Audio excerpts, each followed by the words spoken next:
Ipinanganak sa Sampaloc, Manila noong November 1, 1981 sa pangalang Rodel Pacheco Nancianceno at ngayon ay 38 taong gulang. Hiwalay ang kanyang magulang at nagkaroon na ng kani-kanilang pamilya, kaya naman lumaki ito kasama ang kanyang lola Matilde sa Novaliches, Quezon City. Lumaki sa lansangan si Coco, kaya naman bata pa lamang ito ay natuto na siyang dumiskarte upang kumita ng pera para makatulong sa kanyang lola. At syempre, natuto rin itong makipagbasag ulo. Nag-aaral noon ng kursong Hotel and Restaurant Management o HRM si Coco sa National College of Business and Arts nang makapasok siya sa top 30 ng Star Circle Batch 9 sa ABS-CBN. Nagkaroon man ng pagkakataon na magsimula sa pangarap niyang pag-aartista ay tinupad niya muna ang hiling ng kanyang lola na makatapos siya ng pag-aaral. Ngunit na makapagtapos ay nahirapan itong makahanap ng maayos na trabaho kaya naranasan nito ang iba't ibang racket kagaya ng pagiging waiter, extra sa mga patalastas at pamimigay ng flyer sa mall. Si Coco na may height na 5 feet 6 inches ay nagkaroon muli ng pagkakataon sa telebisyon nang maging extra sa comedy show noon ni Joey De Leon na Teka Muna sa TV5. Hanggang sa nakilala niya ang direktor na si Iman Esturco na nagsimulang mag-manage sa kanya at pinasok siya sa paggawa ng indie films. Nagkaroon siya ng partisipasyon sa ilang mga pelikula hanggang sa naging bida sa unang pagkakataon sa indie film na Masahista na may malaswa o maselang tema. Ito ay naghatid sa 23 taong gulang noon na Coco ng iba't ibang parangal dito sa Pilipinas at pati na rin sa iba't ibang film festival sa ibang bansa. Isa na rito ang Film Festival sa Canada. Ngunit nang makarating doon ay hindi na bumalik si Coco sa Pilipinas kahit tourist visa lamang ang meron siya at hindi working visa. Plano talaga nito na makapagtrabaho sa ibang bansa. Kaya naman dito ay nagbakasakali si Coco at nakitira sa kamag-anak. Doon ay naranasan niyang maging janitor, tagaluto, hardinero at pati na ang pangungulekta at pagbebenta ng mga bote. Nalaman ni Coco sa embassy na hindi posibleng mabigyan ito ng working visa, kaya naman makalipas ang 9 na buwan ay napilitan itong bumalik sa Pilipinas at nagpatuloy sa paggawa ng indie films. Umani ng mga parangal si Coco Martin sa iba't ibang indie films na ginawa nito, kagaya ng Tirador, Tambulista, Daybreak, Service at marami pang iba. Kaya naman binansagan itong Prince of Philippine Independent Films.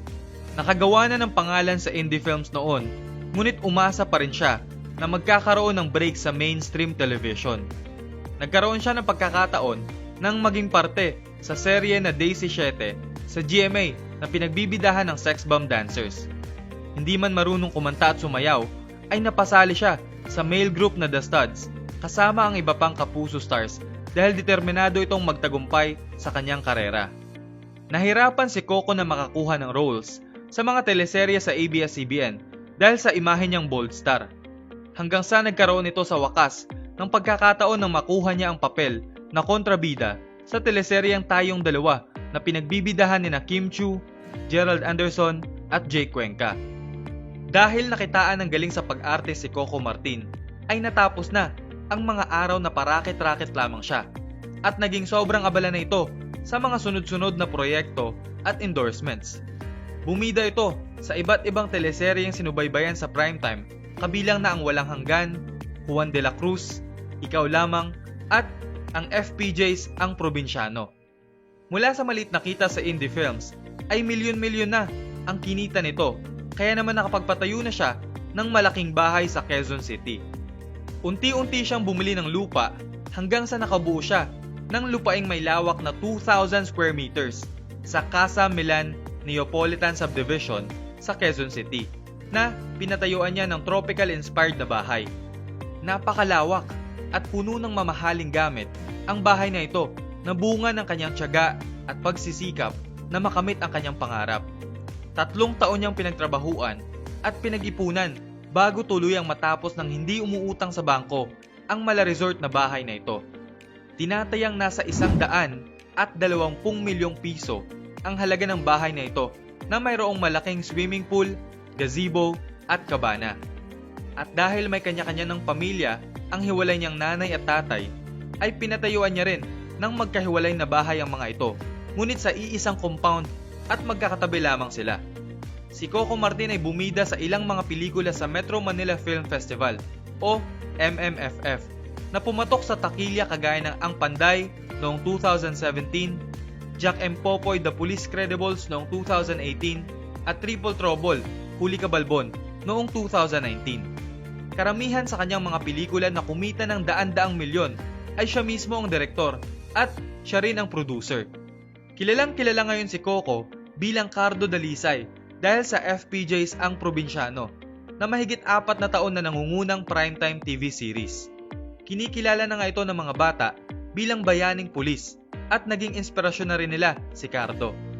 Kasama na sa astig na pormahan nito ang maraming koleksyon niya ng mga mamahaling sasakyan na nakaparada sa kanyang mansyon sa Quezon City. Kabilang sa mga ito ang Toyota FJ Cruiser, isang mid-size off-road sports utility vehicle o SUV. Camouflage ang kulay nito na pinalitan ng mas maangas na mga gulong. Ito ay may halagang 2.1 million pesos. Jeep Wrangler, isa ring mid-size off-road SUV. Call of Duty naman ang tema nito. Mayroong 2 inches lift at pinalitan ng mas malalaking gulong. Ang kabuuang halaga nito, kasama na ang bago nitong porma, ay aabot sa 3.7 million pesos. Toyota Land Cruiser, isang full-size SUV na nagkakahalaga ng 4.9 million pesos. 2016 Brabus Mercedes G63, isang SUV na may pinagsamang elegante at astig na itsura. Ito ay nagkakahalaga ng 12 million pesos. Bukod sa koleksyon ng SUV, ay mayroon din itong mga sports car kagaya ng Ford Mustang. Mabibili sa presyong 3.6 million pesos. Dodge Challenger Hellcat, 6.3 million pesos naman ang halaga nito. 1967 Shelby Mustang GT500. Ang classic American muscle na ito ay nagkakahalaga ng 11 million pesos. At kamakailan lamang ay bumili ito ng Incas Sentry Armored Personnel Carrier. Ang sasakyang ito ay dinesenyo para sa militar at kapulisan. May proteksyon ito mula sa mga bala at pagsabog. At mayroon ding night vision. Nagkakahalaga ng tumataginting na 22 million pesos. Hindi lang mamahaling sasakyan ang makikita mo sa kanyang garahe.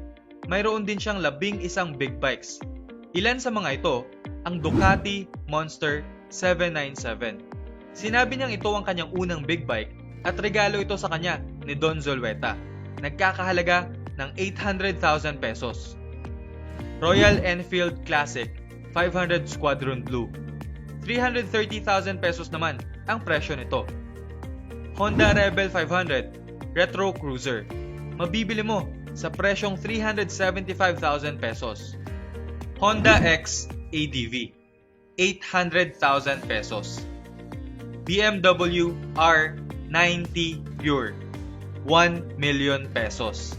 At BMW R90 Racer, 1.1 million pesos naman ang halaga nito.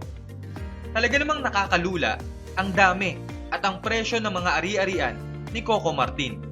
Ito ay patunay lamang na walang imposible kung magsusumikap tayo at magtitiis, makamit lang ang pangarap.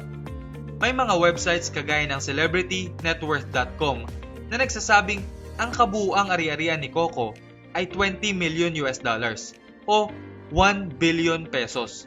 Ngunit wala naman talagang paraan para kumpirmahin ang ganitong impormasyon. Sa nakikita nating dami ng napundar niya at uri ng pamumuhay na mayroon siya, ay masasabi naman nating posibleng bilyonaryo na nga ito. Subalit ngayong ipinasara na ang ABS-CBN, ano na sa palagay mo ang mangyayari sa karera ni Coco Martin? Tuluyan na kaya siyang malalaos